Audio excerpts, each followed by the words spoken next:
there, Gavin here from Ultimate Reloader, and in this video we're going to get down and dirty loading 45 ACP on the Dillon 550B.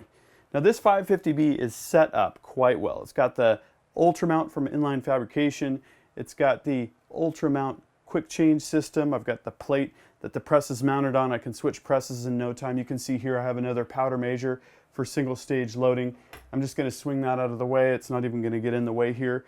We also have the dual bin bracket from Inline Fabrication, where we've got our brass tray where we're going to take clean cases, insert them into the press, and we've got the completed cartridge tray where we're going to store our completed rounds prior to boxing up.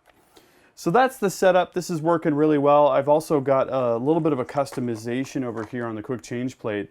I've just mounted a piece of angle iron here that serves as my bullet tray. So now I could just use another acro bin there and I'm set up quite well. Let's get into the setup. Let's talk about the press itself, since I haven't covered this press yet on Ultimate Reloader. This is a cast aluminum frame, 4-station, manually indexing progressive. What does this mean? It means every time you pull the handle, you're going to have 4 operations going on simultaneously, and then you're going to manually index each time.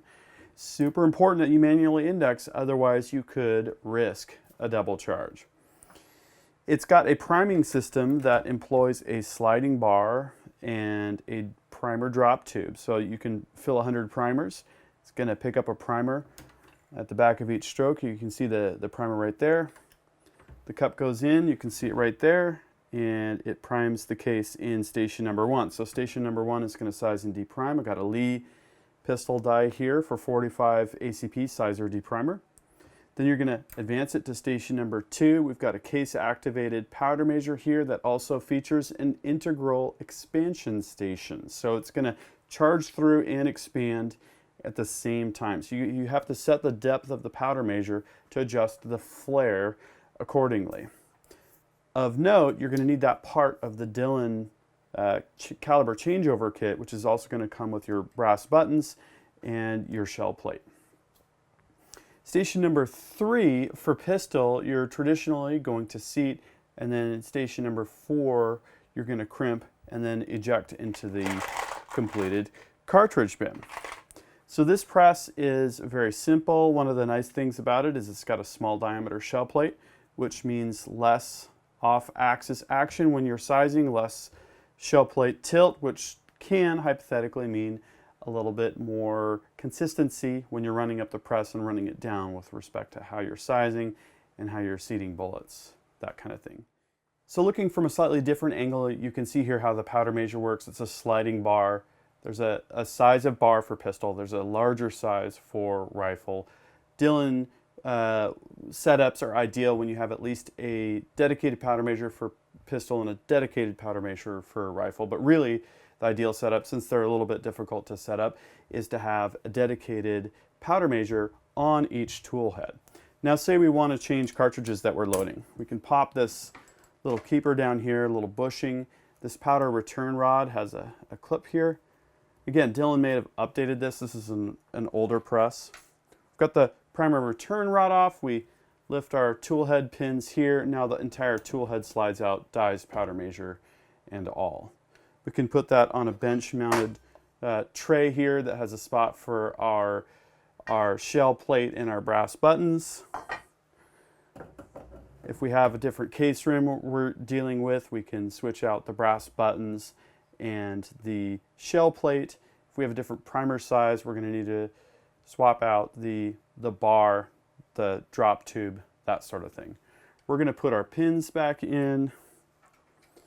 The rod, you hold this clip, put the rod through, snap it in, and then bottom the press out like you're priming, and there we go. We're back and ready to roll. So let's take a look at the loading process. Each time I'm going to take a piece of 45 ACP brass, size it. It's going to prime at the bottom of the stroke and then advance. I notice that if I pull back very slightly on the handle, it advances a lot smoother. Okay, so now in station number 2, we're going to start charging the case. Now you can see the bar slides back. That's good. Prime case number 2, advance, insert. Okay, now we have a case at station number 3. I'm going to do a visual on my powder and then place a bullet. Feel that priming. Everything's going just fine. Now we've got a case in each station. Station number 4 this time will commence with the crimp.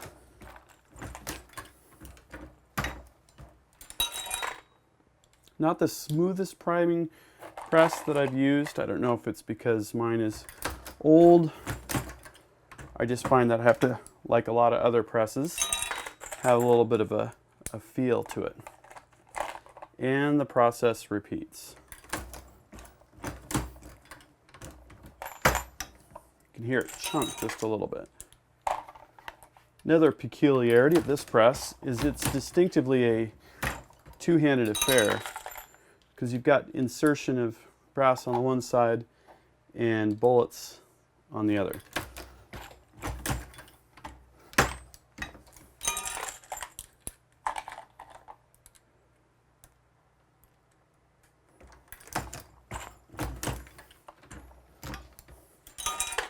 What I do like about the rise on the Ultra mount is that it puts everything right up here, almost at eye level, which makes it a lot easier to keep track of your visual on your powder charge level.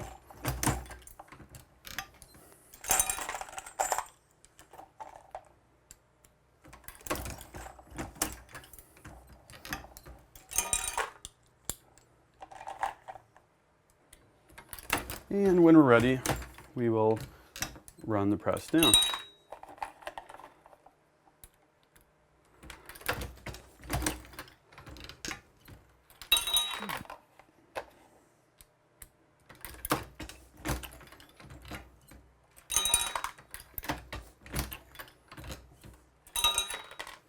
So there you go. The 550B is cranking out the 45 ACP ammo. If you have a 550B or RL 550B, I would encourage you to check out the inline fabrication accessories that I've shown here. And I'm thinking 45 ACP is subsonic. Might be a good suppressor story coming up. So if you like this video, please give it a thumbs up. If you don't want to miss any of the action on Ultimate Reloader, please subscribe to my channel. Until then, happy shooting and happy reloading.